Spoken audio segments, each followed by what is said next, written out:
और जो जानता है वह भगवत स्वरूप हो जाता है। क्या बात है। जानत तुम्हें ही होई जाए। जिस समय वो जान जाता है इस बात को तो वो स्वयं भगवत स्वरूप हो जाता है और फिर भगवान की ही बात वो दोहरा दोहरा करके समाज में कहने लगता है। अच्छा, भक्ति भी अकेले नहीं अच्छी लगती है।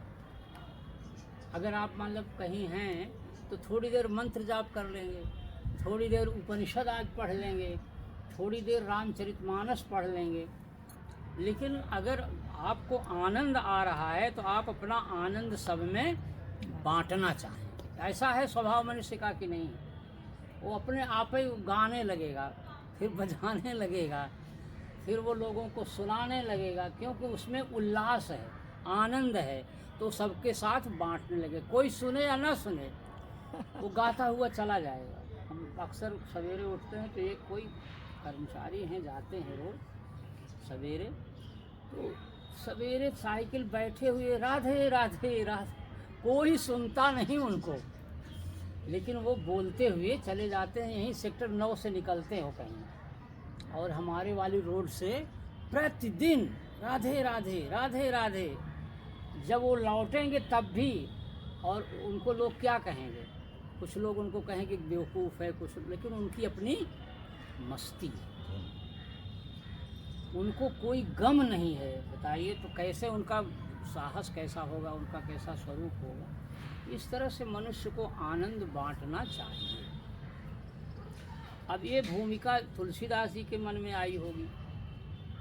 तुलसीदास जी 76 साल के जब हो गए तो उन्होंने श्री रामचरितमानस की रचना की।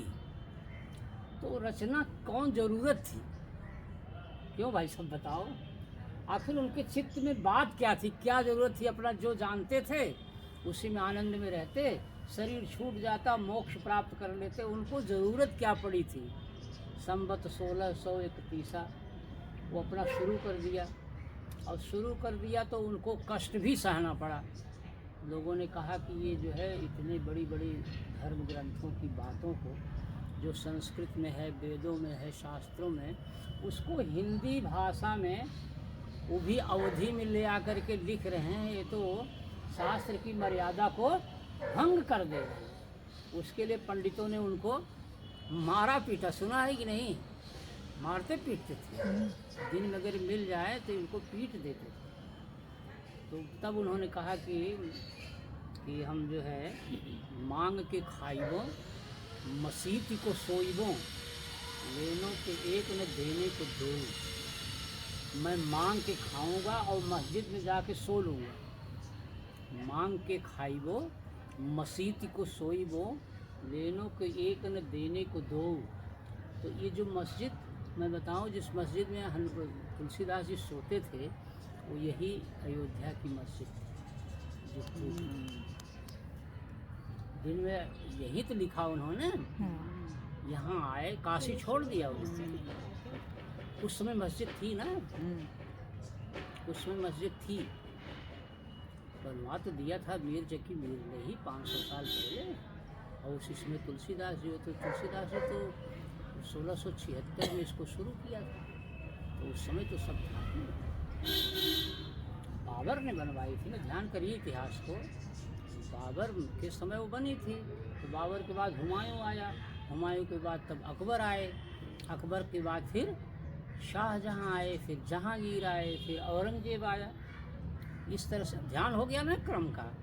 तो बन तो उसी समय गया था। तुलसीदास जी आए तो अकबर का समय था। 1605 में अकबर का निधन हुआ। 1554 में अकबर गद्दी पर बैठा था 13 साल की अवस्था में। तो बीरबल और टोडर ये 2 ब्राह्मण थे, इन्हीं का संरक्षण लेकर के तो बना था वो। अब इतिहास में नहीं जाते हैं, लेकिन थोड़ा संकेत कर देना जरूरी है। तो जब तुलसीदास जी को काशी से भगा दिया लोगों ने, देखिए कि संघर्ष कितना लोगों ने किया है। तो आकर अयोध्या वहाँ मांग करके खाना, आप लोग देखे होंगे जो पहले राम जन्मभूमि पहले देखे होंगे, तो एकदम ये किनारे पड़ी रहती थी, यहाँ कोई जाता वाता नहीं था। नहीं जाता। 1600 आपको देखो 1949 में शायद आप लोग जानते होंगे रामलला वहाँ प्रकट किए गए थे, सबको इतिहास पता है। कोई वहाँ जाता होता नहीं था, तो उसी मस्जिद में तुलसीदास जी आकर के सोते थे। और यह मानस तब कहाँ मसीती को सोईबों, मैं जाके मस्जिद में सो लूँगा।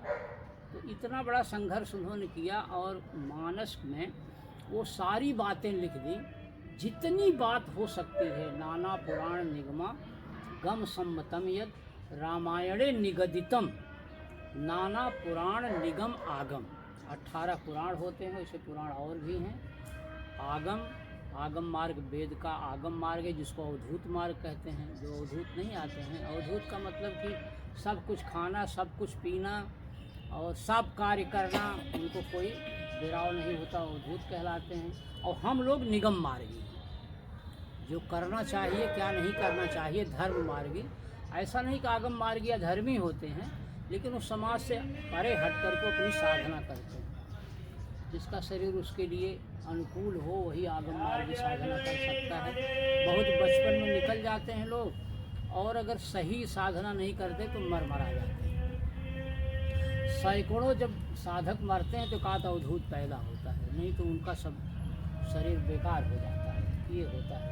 वो मार्ग बहुत कठिन है। अपनी परंपरा है कीनाराम की, आप लोग बनारस जाते होंगे तो कीनाराम की परंपरा आज भी चल रही है। तो इस तरह से अवधूत मार्गी आगम मार्गी होते हैं। अपने यहाँ 10 महाविद्याएँ हैं। सब कुछ आप लोगों को थोड़ा थोड़ा बता देना ठीक रहता है। 10 महाविद्याएँ हैं। उन 10 महाविद्याओं के सहारे आगम मार्गी साधना की जाती है। भगवान शिव भी आगम मार्गी भी हैं और निगम मार्गी भी हैं। ये भी आप लोग जानेंगे। ये हनुमान जी महाराज जी जो हैं, ये आगम मार्गी भी हैं और निगम मार्गी। जो अपनी काली मैया हैं, ये आगम मार्गी भी हैं और निगम मार्गी। तो ये इन देवताओं के पूजन, विंध्यवासिनी मैया हैं, आगम मार्गी हैं। गुवाहाटी की अपनी हैं, आप लोग गए होंगे अगर कोई, तो गुवाहाटी में कामाख्या देवी हैं ना, ये आगम मार्गी भी हैं और निगम मार्गी भी। इस तरह से तारा देवी हैं, छिन्नमस्तिका हैं, ये सब लोग आगम मार्गी और निगम मार्गी हैं। ये सब भी हम लोगों को थोड़ा थोड़ा जानना चाहिए। हनुमान जी हैं, जैसे अपने राजस्थान वाले हनुमान जी, बालाजी, ये आगम मार्गी, इनकी जो प्रतिष्ठा है ये आगम मार्गी और निगम मार्गी है। लेकिन जैसे ये अपना यहाँ का है नैमिष के हनुमान जी, ऐसे ये नहीं। जैसे अपने विंध्याचल यहाँ के हनुमान जी हैं, अयोध्या जी, ये भी नहीं। हमारे यहाँ जौनपुर में एक है विजयथुआ महादेव, वो भी बैठे हुए हैं, वो भी नहीं। तो हर देवता का जिसने जैसा प्रतिष्ठापना किया, वो देवता वैसा ही उसी के अनुसार वो प्रसन्न होता है। ये सब विशेष पद्धतियाँ होती हैं। तो जो 10 महाविद्या की पूजा करता है वो आगम मार्गी होता है। और शेष जो हम लोग वेदों के मार्ग पर चलते हैं,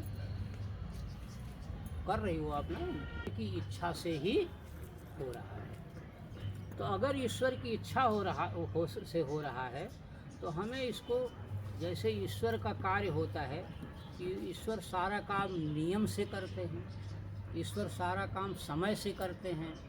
ईश्वर का कोई भी काम बेसमय नहीं होता होगा। सूरज जब आना होता है तो उसी समय आते हैं, चंद्रमा को जब उगना होता है तो, माने जैसे पूरे जगत का नियम ईश्वर चलाते हैं। तो हम लोग क्या हैं, जगत के तो अंश ही तो हैं। तो जगत के अंश होने के नाते हमको भी ईश्वर इच्छा से कहीं भी विपरीत नहीं जाना चाहिए, और नहीं तो विपरीत असर होगा। अब जैसे सूर्य भगवान जब आते हैं तो उसके पहले जग जाने का विधान है, तो जग जाना चाहिए। अब जो नहीं जगता है, नहीं मानता है, तो उसका वो परिणाम अपना पाएगा, उसके लिए हमें परेशान नहीं होना चाहिए। लेकिन हमें तो पालन करना है। सूरज की पहली किरण के आने के पहले हमारी आंखें खुल जानी चाहिए। जैसे पक्षियों को कोई जगाता है, फूलों को कोई जगाता है अपने आप समय से, उसी तरह हम भी तो प्रकृति के ही तो अंग हैं। यहाँ हम बैठे हुए प्रकृति के ही तो अंग हैं। तो हमको प्रकृति के अंग होने के कारण जैसे जैसे प्रकृति चलती है, वैसे भी हमारी शरीर की प्रकृति चलनी चाहिए। सभी लोग सूर्य भगवान की इंतजार भी करते हैं। हाँ, अब एक बात यहाँ ये उत्पन्न होती है कि प्रकृति 3 तरह की होती है। कहते हैं हरि अनंत, हरि कथा अनंता। अब प्रकृति की बात आ गई तो प्रकृति कितने प्रकार की होती है? 3 तरह की होती है।